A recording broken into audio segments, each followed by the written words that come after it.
Est-ce qu'il vous est déjà arrivé d'aller au restaurant et de ne pas finir toute votre assiette?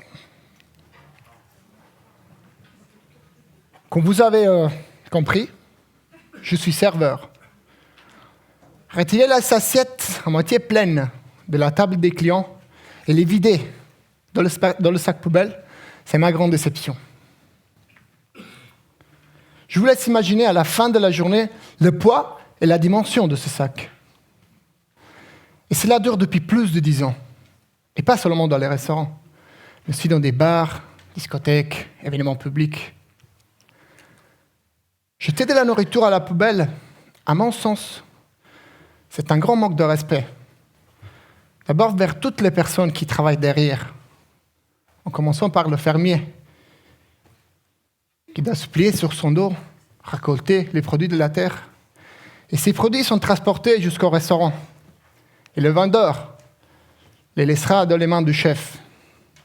Et le chef commence, avec ses mains, à se mettre à l'œuvre, à travailler pour nous, à nous préparer un plat, plein d'amour, qui donnera directement dans les mains du serveur, dans mes mains. Et le serveur part tout content avec cette assiette et le laisse à la table du client. Et si l'assiette n'est pas finie, ça arrive souvent. Le serveur doit reprendre l'assiette, aller le vider dans le sac poubelle, et du sac poubelle d'être transporté jusqu'à la déchetterie. Et aura même des conséquences pour notre planète.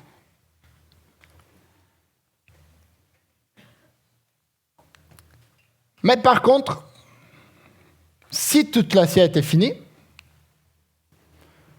le cycle s'arrête là, avec un recyclage 100% naturel. Moi, comme serveur, qu'est-ce que je peux faire pour que tout cela ne se produise pas, pour éviter que tout ça se passe?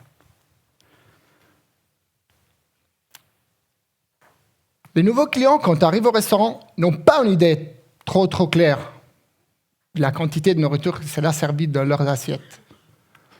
Par contre, moi, oui, je le sais. En travaillant dans le restaurant, je connais les plats que je vends.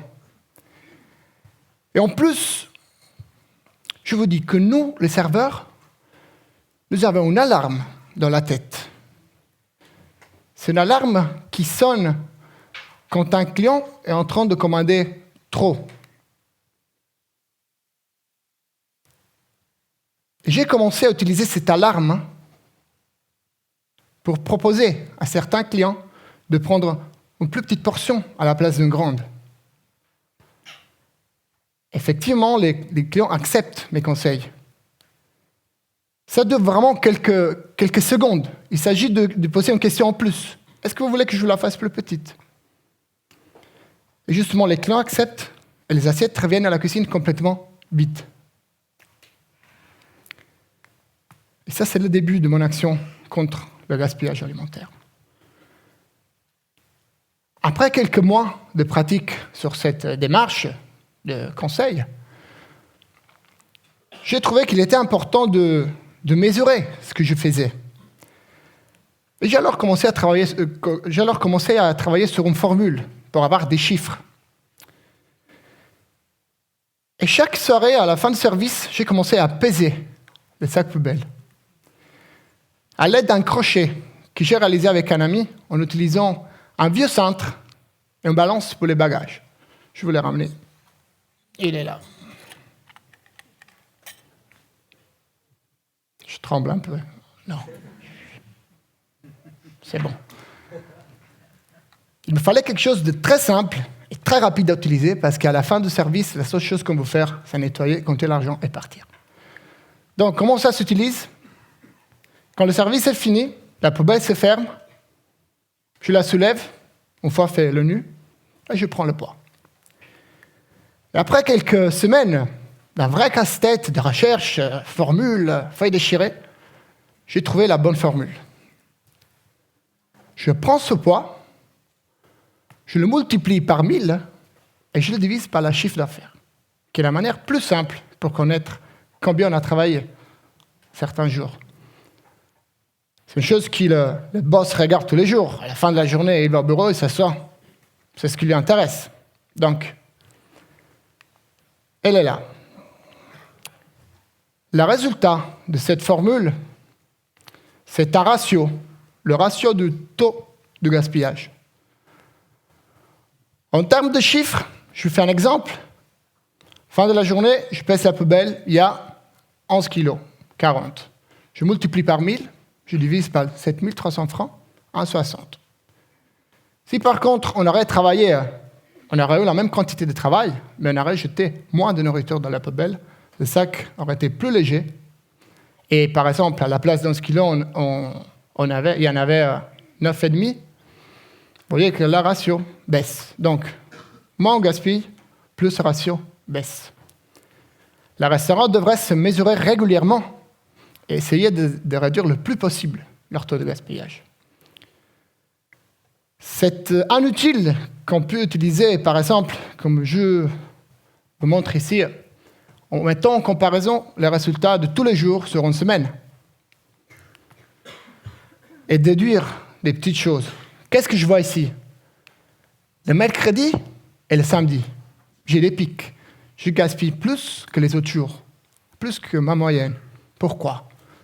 Je m'interroge alors. Mercredi, les enfants ne vont pas à l'école.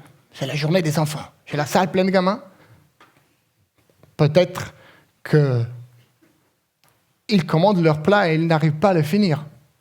Ou peut-être, alors je peux réduire les portions que je sers aux enfants. Ou peut-être que je pourrais leur servir quelque chose qu'ils mangeraient par entier. Et les samedis? Les samedis, c'est le jour où les gens sortent avec leurs amis, ils discutent, ils boivent leur vin. Et quand tu essaies de parler avec eux, ils te disent oui. C'est pas facile à avoir une communication claire les samedis, il y a beaucoup de bruit. Peut-être on doit améliorer le travail de conseil alors. C'est juste des exemples. L'idéal serait que tous les établissements mettent à disposition des petites portions pour permettre aux serveurs de les conseiller à certains clients et arriver au moment de la commande en décision responsable. Quand je parle de cette idée à mes amis et mon entourage, ils me disent toujours la même chose. Mais vendre des petites portions au restaurant ne convient pas. Ils vont perdre de l'argent. Je vous ai ramené un exemple parce que je pense que vous aussi vous êtes posé la même question. Si on prend 4 portions, des normales, des grandes, qu'on vendra 25 francs, on aura facturé 100 francs. Et j'ai appris avec mon expérience que souvent les gens qui ne mangent pas beaucoup laissent un quart de leur assiette. Alors, on va réduire ces 4 portions de un quart. On va mettre les ingrédients de côté.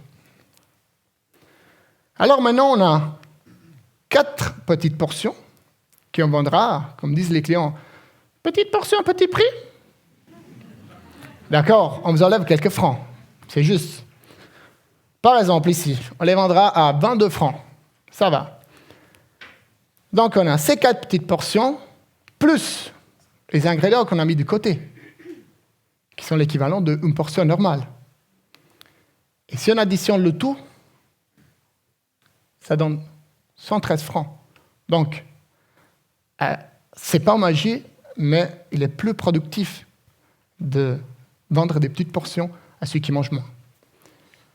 Et en plus, nous laissons la place à cette personne de prendre un dessert.